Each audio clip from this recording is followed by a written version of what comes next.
panahon ang nakakaraan, di ba napapansin ang lubos-lubusan?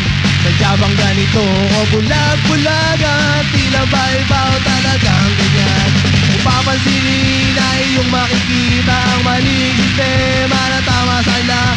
Bukod sa pagyaman ng mga hangad, pagsilitan sa lapi pa ang inaatupad.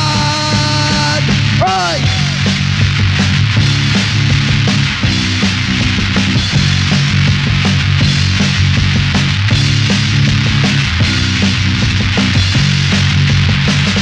Politiko ay magaling mangako, ngunit ang pangako ay di na malaho. Ang mga nakapwesto sila pang mga buso, di na ba magbabago ang sistemang ganito? Kung papansinin ay iyong makikita ang maling sistema na tama sa ila. Bukod sa pagyaman